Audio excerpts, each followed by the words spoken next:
Now this is James, our president. You know James? Shows like this are a very important part of rural society, and I think it very important that we continue to knit those fibres together and not let them come apart. By doing this show remotely and by video, then I think it maintains that feeling that things are okay and there is behind the scenes a little bit of normality going on. So if we can do at least something to bring communities together, even if it's indirectly, then I think that maintains a certain continuity, and I think it also reinforces to people, particularly in these tough times, that actually, you know, there is some normal out there. Last spring was very dry and not a good one for bees and for honey. Although we had lots of flowers, a lot of the flowers were dry because of the lack of moisture. This year, certainly around my area, my bees have been going very, very well. Honey's been flowing in nicely, and I'm expecting to see some really interesting honeys. I've got one that is almost as black as treacle at the moment. It's got a very unusual taste. I'm not quite sure what it came off because all my honeys are sort of mixed flora, but something out there is affecting this honey, and it is interesting because different seasons, different years, different flowers produce different honeys.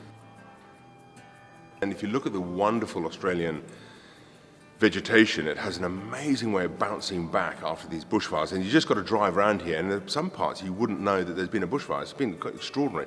So as long as those plants are flowering, then we should still get a good honey crop.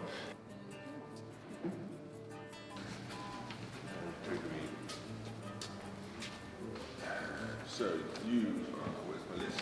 You sent in your paperwork already? I did. And you're under the name? Baker, Joan. What are the... Liquid honey, creamed honey, and a block of wax. That is beautiful. Have a look at that. Because that also shows some of the clarity of the wax as well. So I'm looking at top and bottom and consistency as well. And that's a lovely block of honey. And it smells divine. The thing about honeys is, of course, they all taste different. They're all quite different depending on what plants they've come off. Some have a real heat at the back of the throat, some have a very subtle flavour. But what I'm after, are two distinct things. I want to make sure that there's no evidence of overheating the honey. I mean, people shouldn't be heating the honey up, but sometimes people do, thinking this will help clarify it, and they inadvertently cook their honey. So I'm looking for that kind of slightly cooked caramelly taste. But also the other thing is, if the moisture content isn't right in a honey, it'll just start to ferment ever so slightly. So I'm tasting for that kind of slightly brewed flavour, slightly beery flavour.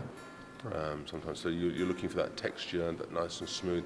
You can't criticise a honey because it doesn't taste nice, because that's its natural flavour. If it comes off a particular plant that produces a slightly unsavoury honey, you can't really criticise that because it's a natural product. What you're looking for are where the entrant hasn't quite got it right, cooked it or fermented it or what have you. It's down to 3 honeys, and they've all scored exactly the same. They've both got 90 points out of 100.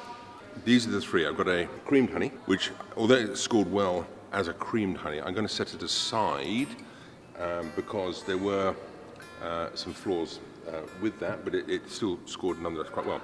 But it comes down to these 2 here, which are liquid honeys. One is from imported flora, and the other is from native flora. Okay, but that again shouldn't matter. They're still judged equally. They're both in the same sort of colour range, and they both got a very beautiful flavour, both very smooth honeys. No evidence of candying per se. They've both got air bubbles locked into them. They could have been clarified better. And the distinguishing feature that casts one from the other is that this one has got a lot more air bubbles into it, and for a liquid honey is verging on candied, where this one is clearer, and for a liquid honey is a liquid honey. There's not a lot to it, and it hasn't gone crystalline, but it has almost set. But overall, flavour is what came into it. I think it comes down to Joan Baker's got it. I'm really pleased to give it that one to Joan Baker.